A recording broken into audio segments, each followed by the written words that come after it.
Okay. So hi, my name is Laura, and I'm going to talk about our work on data-dependent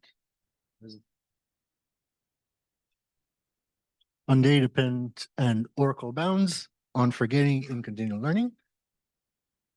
So in continual learning, usually we have a sequence of tasks that we're trying to learn one by one.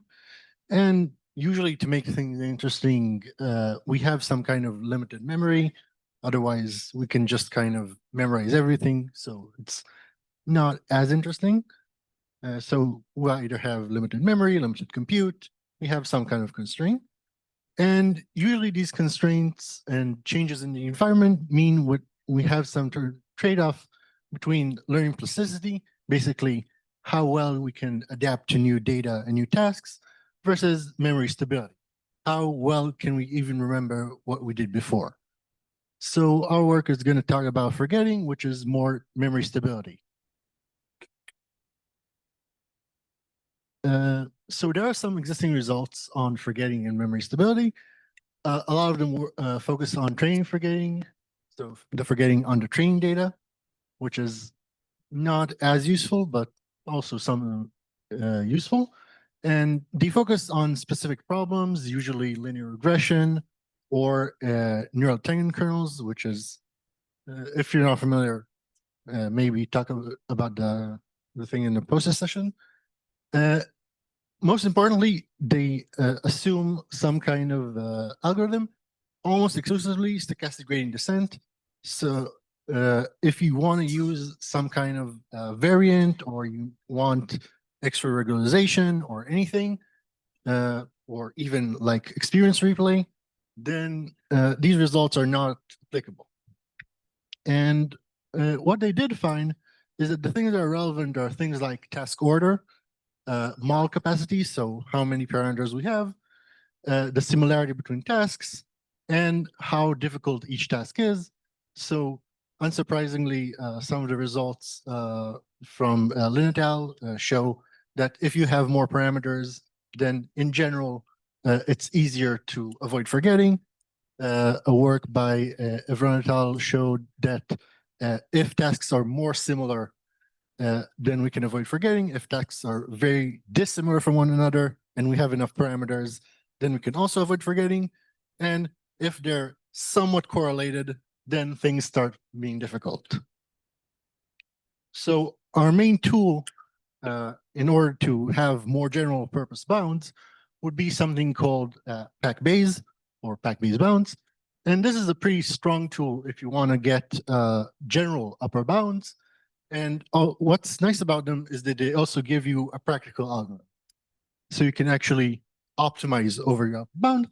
And how it works is that we have some kind of prior distribution over hypotheses or models. Okay, so you can think about each hypothesis as a single model, if it helps. So you have a distribution over them. So each model has some probability. If you want to use deterministic models, then you can just add noise. That also works.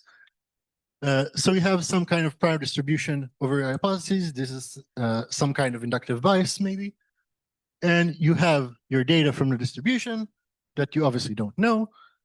And you're trying to learn some posterior distribution over models that knows the data, but doesn't know the distribution.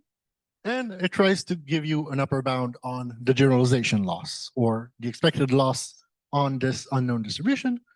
So some classic results shows that if you have a data-free prior and your data is IID, then with high probability for all posterior Q, you have that the expected loss is bounded by the empirical loss, which is something which can easily optimize over.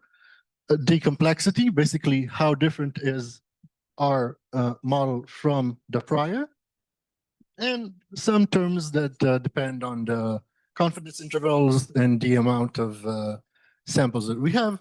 They're not as important, but the main point is we have the empirical loss and how different is our model from what we started as a prior. And we can optimize this right-hand side with respect to Q. So we can pick our posteriors to minimize this upper bound, giving us a closer and closer result to the actual expected loss that we want. So this gives us a practical, or at least semi-practical algorithm, because we still need to work with stochastic neural networks. But at least it gives us a direction to go in to minimize generalization loss. So what are we talking about is pack-based in the continual learning setting. So we have a data-free prior that we start with, some kind of baseline assumption on how our model behaves. We get data from a first task. We compute our first posterior that only knows the first task. Then we move to the second task. We get our second posterior. We get that only really sees data from the second task. So it can have a replay, that's fine, but it doesn't have direct access to S1. And we go over each task at a time, get the new data, learn it, and get a new posterior that has seen all of this data. We assume in our proofs that the tasks are not chosen adversarially. So choosing each of these tasks doesn't depend on the current model. This is mostly a proof artifact. You can probably overcome this with more careful analysis, but it makes things a lot easier. We assume that each task has IID data. So within the task, the data is IID. And we can have related tasks, that's fine. So they're not adversarial, but they can be related. We also don't make any assumption that the model is memory free. So if we want to have replay as we learn each posterior, that's fine. But we don't necessarily assume that we have direct access to previous data. So even if it is memory free, that's also fine. And a bit of formalism. So we'll talk about the test forgetting. So the forgetting for a given posterior that's been trained on the first T tasks is the difference between the expected loss and the loss for each one of the models that's been trained until that current task. So the gap between what we had when we saw this test for the first time versus what we have after some time horizon. And one more definition that will be useful is the backward transfer, which is defined here as just this first part here, the part that depends on our current model. Okay, so it's just the loss of our current model on each one of the previous tasks. So our first very scary math theorem that's not going to be very surprising, at least in terms of the conclusions, just says that assuming that the loss function is bounded, then at time point t, basically after we've seen all of the previous tasks, then we can say with high probability that the backward transfer, the loss of Q1 to T on all the previous tasks is upper bounded by the empirical loss on the last task, which is something with deep learning should be easy to optimize over. The complexity, basically how different is our last model from the previous one. So you can just think about this for deterministic neural networks. This would just be weight regularization from the previous model. So how different are the parameters from the previous model? Some kind of terms that are numerically relevant but not really interesting, and this really scary term. Okay, so the first term is just the empirical error on the last task. Usually this would be small. We don't care about the data from the previous tasks, so we can calculate this very easily.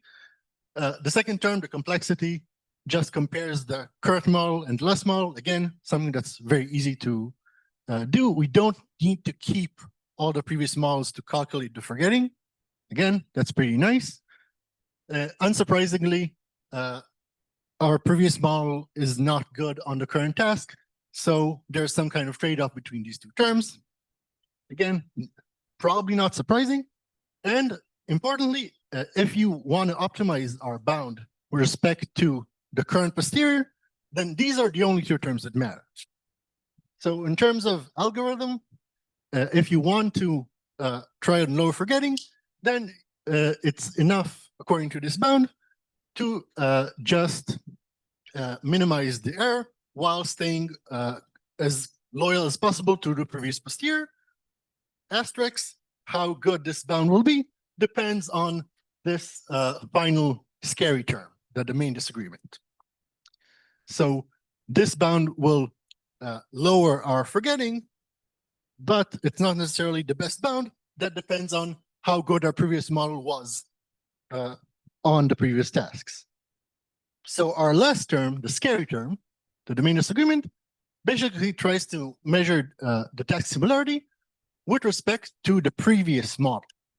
So it's very context sensitive. So if our previous model already had high forgetting, it didn't remember anything from history, then we're kind of screwed. Because at that point, like, how can we even avoid forgetting? We don't have any data from previous tasks, and our previous model doesn't perform well on them. So we can't really make up data from scratch and avoid forgetting somehow.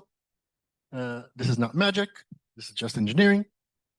So this does depend on the previous model, but assuming that we had a model that's at least decent in terms of forgetting, then trying to stay close to it makes sense.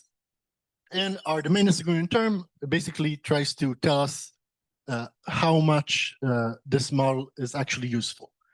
So it has some kind of sum over the log of the expected expectation over models there or hypotheses sampled from the previous model of e to the power of the difference between the current task that we're summing over and the final task. So it's basically measuring differences between each one of the tasks in the sequence and the last task. So one problem is that we can't actually directly measure this because we don't have distributions. But assuming that we have a small validation set from each task, which if we're calculating average loss or forgetting, this is already something that we need, then we can estimate this in the same way. So that's not as big of a problem. So when will this domain disagreement be large? If we have a model of the previous task that's very good for the current task, but it's very bad on previous tasks. So if our last model was already bad in terms of the loss on previous tasks, then we can't really make things up from scratch. When will this term be small or even negative? So this term can actually be negative, and it's even usually negative in practice. So it'll be negative if our previous model was already pretty good on previous tasks. So it basically tries to tell us if your previous model was good on previous tasks, then you want to try to stick close to it while optimizing the new one. And if it was bad on previous tasks, then you're kind of screwed. So hopefully this is not very surprising, but it is nice to have things pretty well quantified.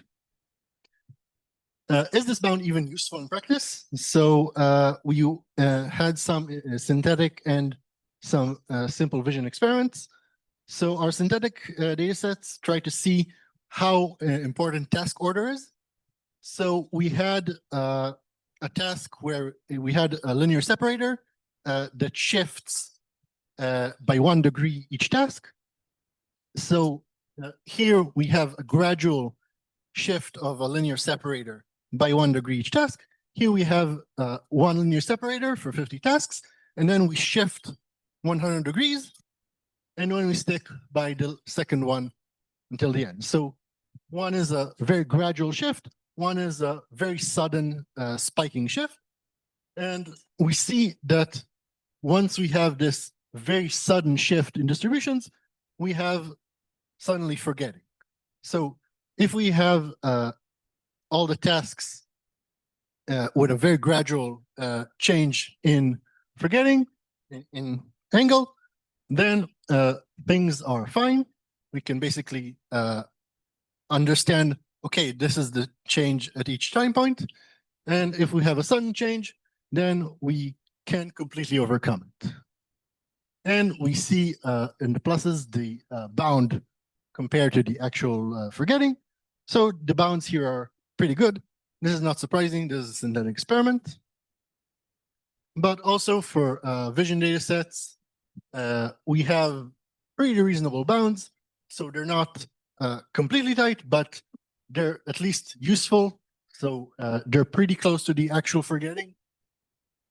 This is true for other data sets. And trying to tighten the bounds is probably possible using some more recent techniques in pack-based theory. But at least for a first try, these are already usable bounds. So they're non-vacuous and they're even reasonably close to actually useful results. The results for EWC, elastic query consolidation, have a deterministic neural network that we apply the bound after training for, which is usually worse in terms of bounds. We actually see this here, that the bound doesn't really converge to zero. It doesn't converge to the actual result, but it's still pretty decent. Here we have some kind of variational inference. So we have a stochastic model that we optimize the right-hand side over, and we can see that the bound gets closer and closer to the actual result in practice. So the results are pretty decent. The bounds are non-vacuous. We can probably improve them, but they're already pretty usable. And we have also results for oracle bounds. So all the previous results applicable for any posterior. We want to consider what happens in the optimal case. So what happens if we have enough data and we can optimize everything perfectly? What's the best we can do? Obviously, we can't actually calculate this for any complex problem, but this is usually something we can approximate reasonably well under some assumptions. And, well, what do I have? A couple of minutes. Okay. So assuming that we have this perfect hypothesis for all the tasks except a single one, then the expected loss for this optimal posterior is upper bounded in the asymptotic case by the sum over these perfect hypotheses except for each task. So what this means is we take all of our tasks, we remove one, we hold it out, and we can see whether all of our other tasks can predict that one. If the answer is yes, then we can avoid forgetting.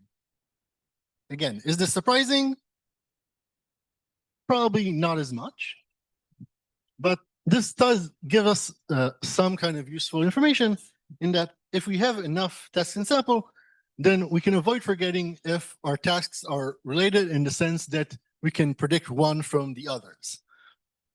So if we have some kind of interpolation regime, then we can avoid forgetting for tasks that are within our interpolation space. And I will note that here in this setting, the task order doesn't matter, unlike the more practical bounds. And I think more interestingly is if we defined some kind of covariance term between the loss of a single task and all the other tasks. So this covariance term is kind of a one versus all loss comparison. So here is the loss for a task I, and here is all the other losses for all the other tasks. If this covariance is non-negative for all the tasks, then we can have the final average loss is upper bounded by the best we can do, which is the best we can do, plus something that depends on log the determinant of the Bayesian divided by the number of samples. So unless the Haitian is very, very ill-behaved, then this thing goes to 0 as the number of samples go to infinity. So unless our model is very ill-behaved in terms of Haitians, we can actually avoid forgetting. So if the tasks don't interfere with one another, then forgetting is avoidable. What does don't interfere with one another mean? Well, it means that we can optimize one without hurting the other, but this depends on the model. So model capacity matters. If we have a larger model with higher capacity, achieving this kind of non-negative covariance is much easier. If we have tasks that are completely unrelated, then achieving this is very easy. This is obviously at least 0. If we have tasks that are very closely related and are very similar to one another, then again, this is pretty easy. So when will achieving this be hard? It's if our model capacity is not big enough to basically learn each task individually, and the tasks are correlated, and the tasks interfere with one another, which obviously is a hard setting for forgetting. So again, is this a very surprising result? Probably not, but it's very nice to have this kind of quantification and understanding that the theory also predicts the thing that we at least know. So again, model capacity can also help, and if we don't have this interference, then we can achieve the best possible result. So we can completely avoid forgetting. So a bit of a short summary. We have the general upper bounds on forgetting. They're also non-vacuous for convolution neural networks on a few simple vision tasks. And these bounds are mostly relevant for memoryless methods. So they also apply for replay buffers, but they're not tuned for replay buffers. So maybe if you assume that you have some kind of external memory, you can do better than these bounds. So I will say that they're more useful for memoryless methods. And we have the oracle bounds that give us asymptotic behavior, or what's the best we can do in terms of forgetting. And we saw that if we have enough capacity so that we can avoid these kind of tasks, the harmful tasks overlap, then we can avoid forgetting. So thank you. And if there are any further questions. Just one quick question. Just about the replay comment. We had a paper last year at CoLLAs. We were trying to figure out why it works. But I mean, I was thinking about your work. It might kind of explaining it, because it's not about just replay methods. It's about how do you select the examples if you're going to use replay. And what we were basically doing is finding that if we can make the distribution shift between the past task and the new learning kind of less abrupt, pick the samples that are kind of like, you do it more gradually, like your first things where you're landing like flip, doing it gradually versus others. But no, it's just a thought, right? It's not just about replay. It's how do you use that buffer, and it might be illuminating for that. Definitely, what you put in the replay buffer and how you use it would matter. Thank you. So definitely, how you would use the replay buffer. So what examples you use, and what do you store in it, and how do you replay would probably definitely matter. I'm just saying that these bounds don't assume a replay buffer. So you probably can do better. But that's a reasonably interesting idea. Yeah. Let's thank again Giacomo. The next